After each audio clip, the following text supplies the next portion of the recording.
Hola, Dios los bendice grandemente. Gracias a todos los que están regalando, sea su persona, un tiempo personal en donde podemos reflexionar, en donde podemos profundizar la palabra de Dios, en donde todos anhelamos más que nada tener ese acercamiento para entender cuál es el propósito de Dios en nuestra vida, por qué tenemos situaciones dolorosas, conflictivas, a veces de peligro, a veces de crecimiento, y todo ese estiramiento que tenemos que hacer es parte del plan de Dios.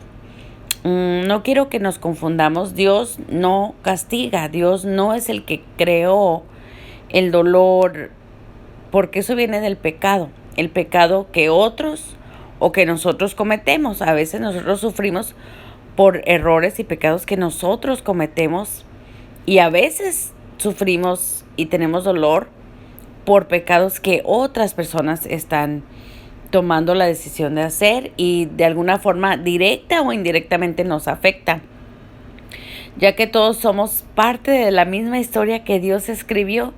Dios escribió ya la historia de cada una de sus criaturas. Bueno, con eso entonces comenzamos esta primera de 3 partes del capítulo 12, en donde podemos profundizar en el tema del por qué las heridas son parte del pecado. Vamos a ver unas partes de la Biblia, siempre recordándoles que cuando escuchen estos audios no se enfoquen en mis teorías, en lo que yo digo, en mis consejos. Esa es simplemente una voz humana con una intención buena, pero para nada con sabiduría como la que tiene Dios a través de la Biblia. Entonces les recuerdo, enfóquense en la palabra de Dios, ni en el autor, ni en mis consejos, pero igual se los hago con mucho amor y espero les sean de apoyo en su caminar con Jesús Cristo. Comencemos entonces en el capítulo 12, las heridas del pecado. Salmos 3, 8, 5 dice: por causa de mi insensatez, mis llagas hieden y supuran. Nuestras almas están heridas debido a cosas terribles que otros nos hacen, pero a menudo resultamos heridas a causa de nuestro propio pecado. Algunas veces las heridas más profundas de nuestra alma son el resultado del pecado personal y el efecto que ha tenido sobre nuestra mente, emociones y cómo nos vemos a nosotras mismas en general.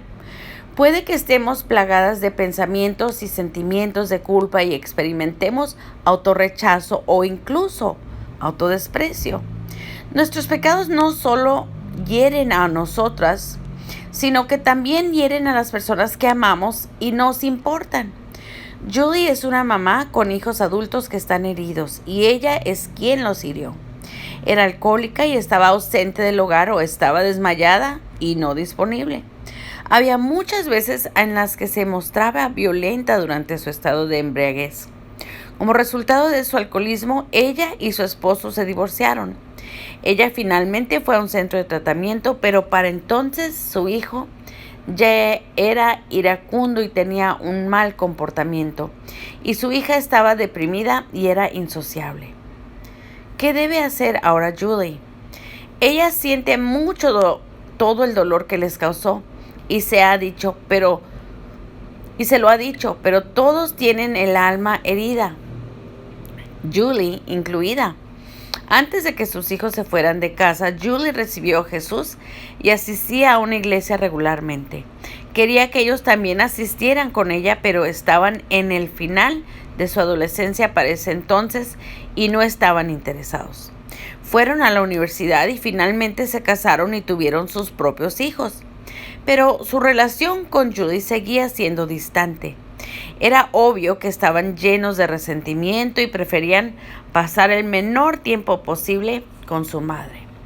Ahora Julie tiene heridas en su alma por saber que hirió a sus hijos y por sentir que ellos la rechazan. Aunque entiende por qué se siente así, sigue siendo doloroso. ¿Qué puede hacer?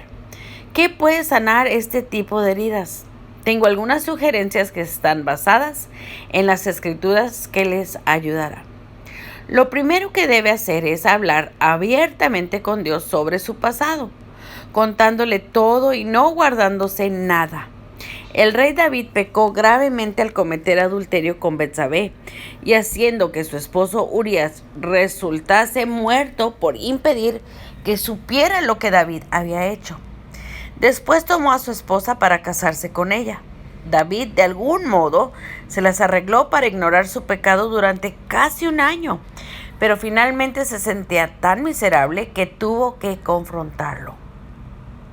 Me gustaría compartir con ustedes mis propias palabras lo que dijo David.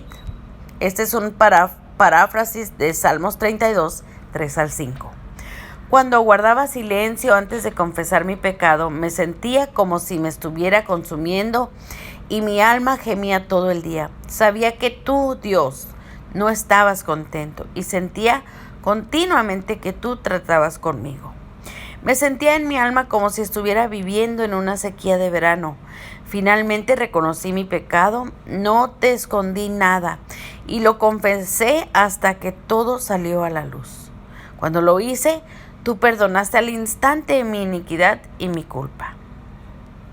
Aunque Dios ya sabe todo lo que hacemos en todo momento, es importante para nosotras reconocer plenamente nuestros errores, porque eso ayuda a limpiarnos de nuestra alma. Podemos hablar con Dios en cualquier momento sobre todo y saber que nunca experimentaremos juicio o rechazo. Hablar sobre las cosas que están ocultas en la oscuridad es a menudo lo que nos libera de ella. Dios desea la verdad en lo más profundo. Esto lo veremos en Salmos 51:6. Nunca tenga tanto miedo a la luz que decida mantenerse en la oscuridad. Híjole, ahí hay que subrayarlo porque eso es importantísimo. A veces por vergüenza, por temor, porque nos preocupamos más del que dirán, porque sentimos que nos van a juzgar. Preferimos mantenernos en los secretos, en lo oscuro, en vez de entregárselo a Dios y hablar. No tiene que ir contándoselo a todo mundo, pero sí es importante que tengamos ese momento de confesión de lo que hicimos o lo que contribuimos. Se lo podemos decir a Dios, no tiene que ser ni siquiera a otra persona. Claro que si tenemos una persona que no nos va a juzgar, nos va a escuchar, nos va a dar un abrazo de empatía y quizás si Dios tiene a bien nos pone gente sabias en el camino que nos pueden aconsejar de acuerdo a la palabra de Dios, pues qué mejor. Sigamos. Nunca tenga tanto miedo a la luz que decida mantenerse en la oscuridad. Aunque David había ignorado su pecado durante mucho tiempo, es obvio por su confesión que sentía el peso de ello. Quizás se mantenía muy ocupado para no tener que abordarlo o quizá incluso lo excusaba. Al menos eso es lo que yo he hecho a menudo en el pasado para evitar tratar mi propia conducta errónea. Otra forma en la que podemos evitar tratar nuestro pecado es culpar a otra persona. Puede que nos convenzamos de que si ellos no hubieran hecho lo que hicieron, entonces nosotras no habríamos hecho lo que hicimos. Aunque puede que haya algo de verdad en este tipo de pensamiento, nunca seremos libres de la carga del pecado a menos que asumamos la responsabilidad del mismo y lo saquemos a la luz. Primero ante Dios y después, si es necesario, ante las personas. Si es necesario, solamente como les dije, si es necesario.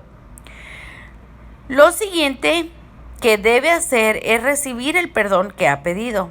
Recíbalo por fe y recuerde que sus sentimientos quizá no cambien de inmediato.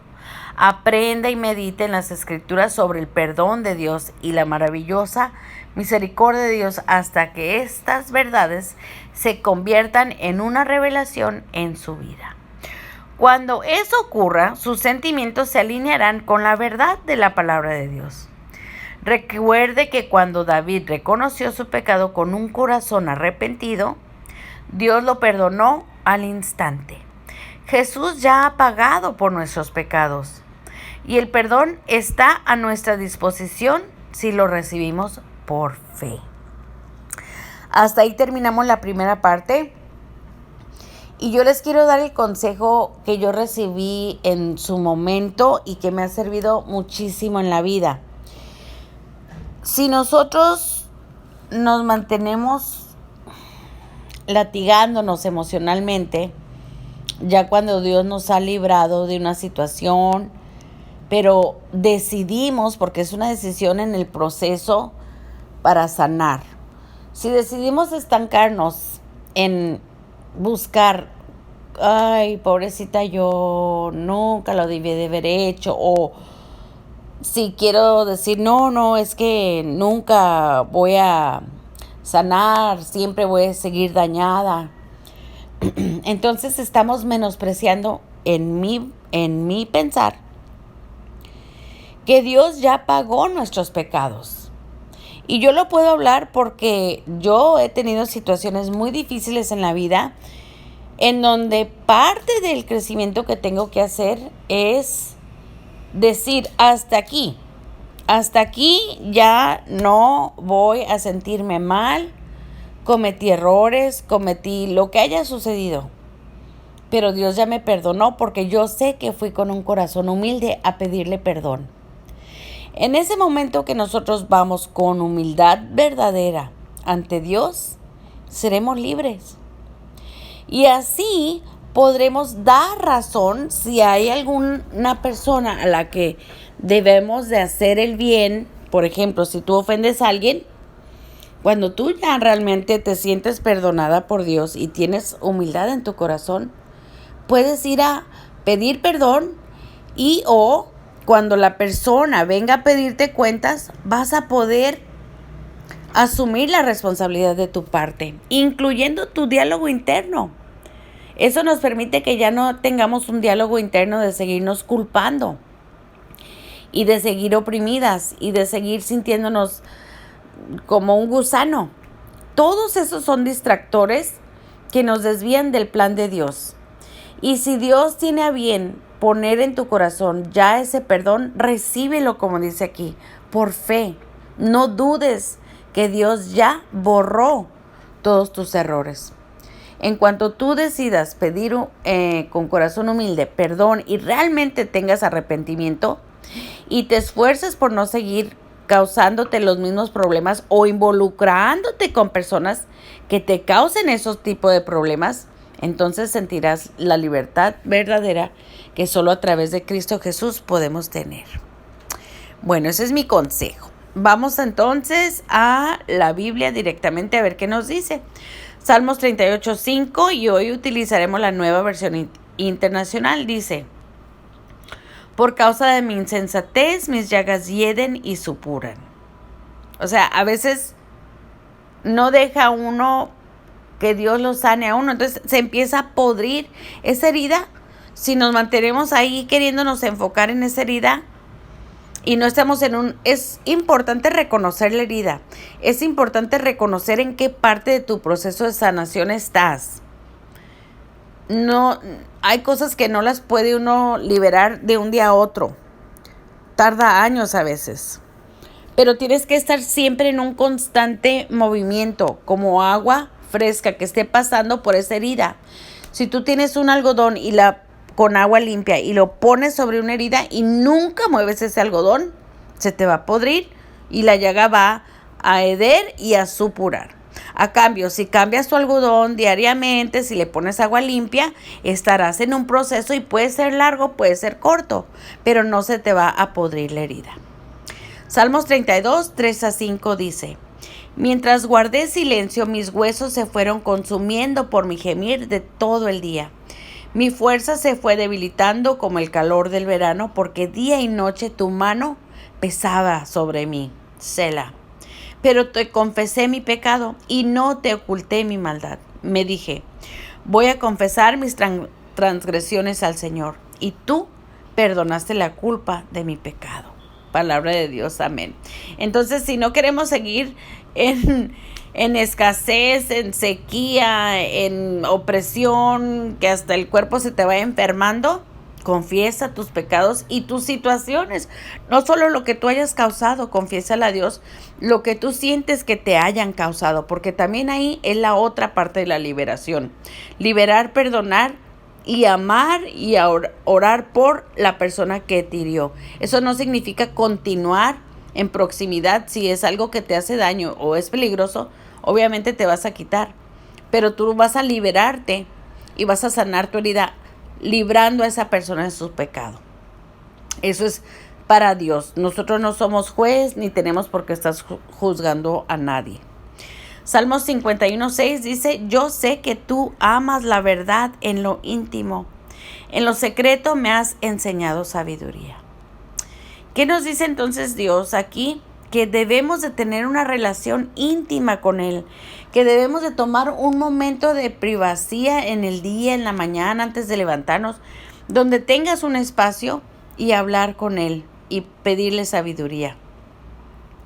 Juan 8:32 dice: y conocerán la verdad, y la verdad los hará libres. Y para finalizar, Juan 14:6 dice: yo soy el camino, la verdad y la vida, contestó Jesús. Nadie llega a mi Padre sino por mí. Entonces, qué bello saber que cuando ya decidimos entregarle nuestra vida a Jesucristo, tenemos en Él un gran aliado con quien nuestro fiel amigo, Él va a intervenir por nosotros cuando le pedimos a Dios sabiduría. Y cuando hablamos en verdad con Dios, Él nos va a regalar el discernimiento y los pasos a seguir para sanar. Pero como dice aquí el versículo, debemos primero entregarle nuestra vida a Cristo Jesús. Si ya lo han hecho, excelente, cultiven su relación con Jesús Cristo. Si no han tomado la decisión, háganlo si buscan esa libertad que solo Jesús nos puede dar. Puede ser una oración pequeña, puede ser en tu casa, en tu mente solamente, ni siquiera tiene que ser a voz abierta si no es posible para ti. Si tienes alguien con quien hacerlo, excelente, mejor con quien abrazarte, con quien agarrarte de la mano y entregarle tu vida frente a un hermano o una hermana. Si no, como te digo, lo puedes hacer en tu mente, en tu corazón, en la privacidad de tu hogar, y puede ser algo sencillo como: Cristo Jesús, estoy aquí. Necesito libertad. Reconozco que tú moriste sobre la cruz y que pagaste el pecado, tanto el mío como el de los demás. Necesito de ti. Quiero ser hija heredera de Dios. Quiero que me liberes de mis pecados. Me comprometo a día trabajar para ser más a tu semejanza. Eres mi redentor, mi salvador, eres mi fiel amigo. Y nunca voy a hacer mínimo el precio de tu vida sobre la cruz. Reconozco que eres un Dios vivo y que siempre vas a estar a mi lado. Te entrego mi vida y te reconozco públicamente. Todo esto te lo pido en tu nombre, Jesús. Gracias. Bueno, mis amores, los dejo entonces con esa bella certeza que podemos tener, que cuando damos a conocer la verdad nos hará libre. Los amo grandemente y nos escuchamos en el siguiente audio. Recuerden también, si quieren compartir todos estos audios, tanto en YouTube como ahora, acuérdense, estamos en Spotify. Y son diferentes temas en Spotify. Hablamos más directamente de lo que dice la Biblia y lo que yo pienso que podemos utilizar en la vida cotidiana a través de las Escrituras para hacer una mejor vida cada día para nosotros y los que nos rodean. Los amo grandemente y nos escuchamos en el próximo audio. Bye.